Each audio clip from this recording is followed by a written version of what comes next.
கனவுகளில் வாழ்ந்து விட்டேன் இறுதி வரை. கண்களிலே தூவிவிட்டாய் மண் துகளை. இந்த சோகம் இங்கு சுகமானது, அது வரமாக நீ தந்தது.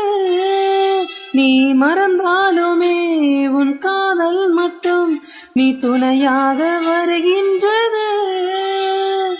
ஆறாத காயங்கள் உன்னால் கை பாடமா, இனி தீயே எரித்து வைத்தாலும் என்